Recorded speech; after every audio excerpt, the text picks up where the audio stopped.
Hello everyone, I have a little fine fiction to read to all of you. This is one of my favorites I picked out personally, by Hungry Trashlord. It is a Dead by Daylight fine fiction. So let's get started. There's been a rumor of a new memento Mori appearing in the killer's blood web. One so very unlike the others, and to be able to use without hooking a survivor first. That was all anyone seemed to know, and that made Dwight uneasy.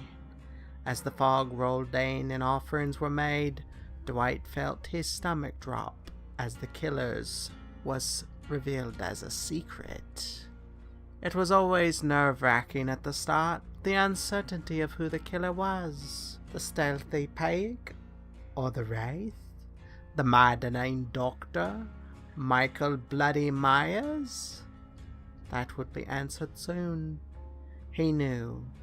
But for now, he needed to find a generator. Luckily, he was placed near a generator and started working on it immediately. As he connected the wires and tightened the bolts, he silently prayed he'd finish it before the killer made a visit. At more than halfway, however, he discovered his prayer had been ignored. Heartbeat now pounding in his ears, Dwight elected to abandon his work in favor of hiding. Now hidden behind a large jagged rock, he tried his best to stay calm, his heart beating like an alarm screaming. Through the pounding in his ears, he heard a swift kick in the direction of the generator, destroying some of his well-earned progress. The question of who the killer was, though, remained a mystery. Feeling the desperate urge to find out, Dwight moved to take a peek, before quickly scrambling back, his heart beating louder than ever. The killer was likely surveying the area, seeing if they could find the poor survivor who'd been working the now damaged generator. Dwight was saved, however, as another generator was finished, luring the killer towards it. Waiting a moment for his heart to stop pounding, he slowly made his way back to the generator. The trip was quickly cut short, as Dwight soon found his leg caught in the teeth of a bear trap.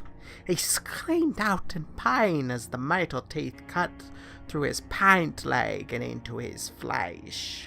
Filled with both adrenaline and terror, he desperately tried to wrench it open, trying to escape the jaws before the killer returned. The footsteps behind him and his drumming heartbeat told him he was out of luck. The trapper grabbed him, wrenching the young man free from the trap and tossing him over his shoulder. Disoriented from pain, he still had enough adrenaline pumping to give the killer a fight, struggling to escape from his grasp before he could hang him on the hook.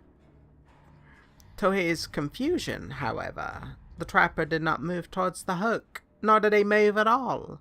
Instead, the murderous man dropped his weapon, and with his now free hand, moved his mask upwards, revealing his face.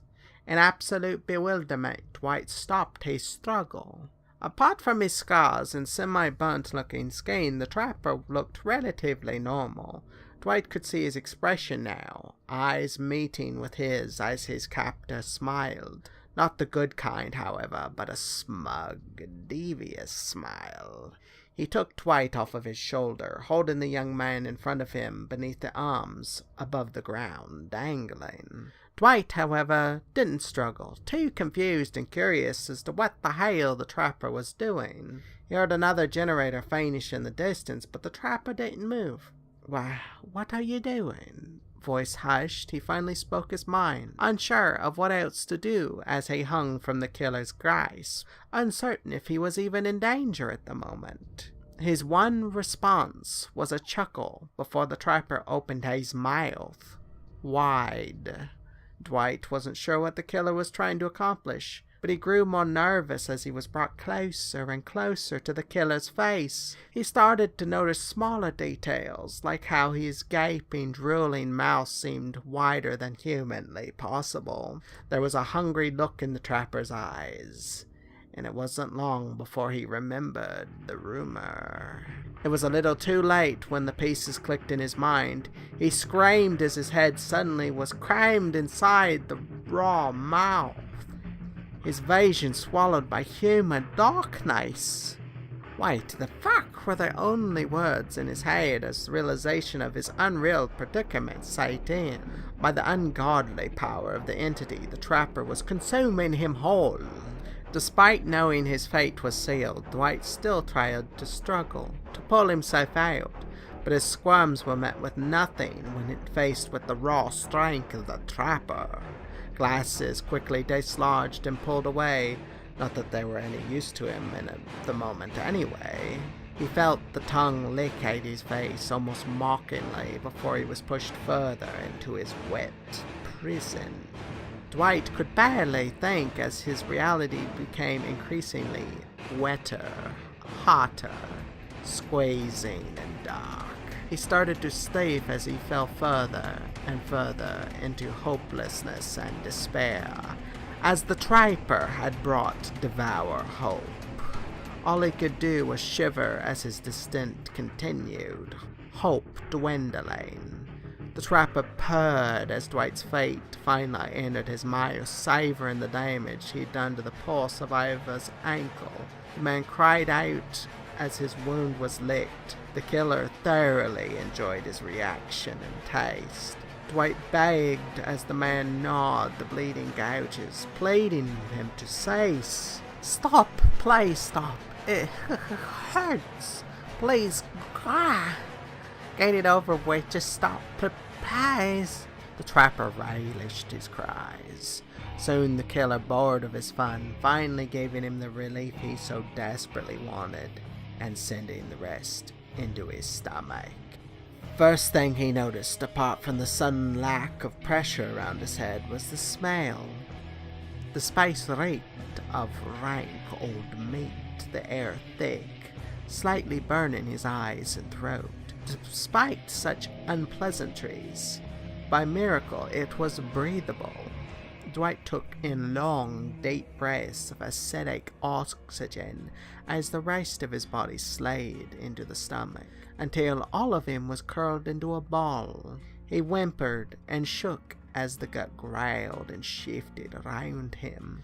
The rumbling sound of the satisfied belch echoed around him, only making him feel worthless. It was nothing but a snack now, no longer human, just food meant to be consumed.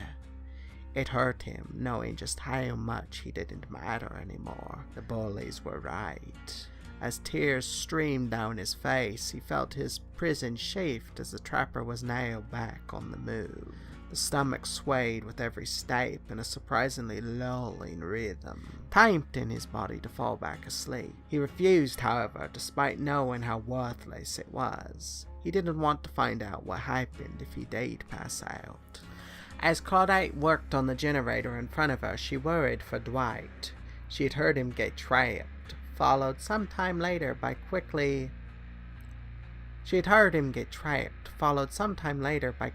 cut off scream, one unlike she had heard him make before. That, along with the fact the trapper hadn't hooked him, made her especially uneasy. Spake of the devil. The masked man had finally decided to check on her generator, but something seemed to beat off. She hid behind a tree, intent on watching him from the shadows. The first thing she noticed was his mask was slightly askew. His gait seemed a tad different. He kicked the generator, and then oddly let out a loud belch. Claudette was surprised. She'd never heard him or any killer make such a sound. That hearing it was immediately noticed oddity. The trapper pited his gut before setting up a trap beside the machine. Had the trapper eaten something? By his actions so far, it seemed so. But wait, she had never seen any proper food in the entity's realm. Not that she had gone hungry since surviving, thankfully. She was determined, however, to find out what it was. As she watched him check around the generator's perimeter, she noticed something poking out of the trapper's front pocket. Moving her position to avoid his sight, she caught a glimpse of a foreign item as he passed by, and had to prevent herself from gasping. It was Dwight's glasses, the lens wet with some kind of fluid, and with that information, she connected the dots.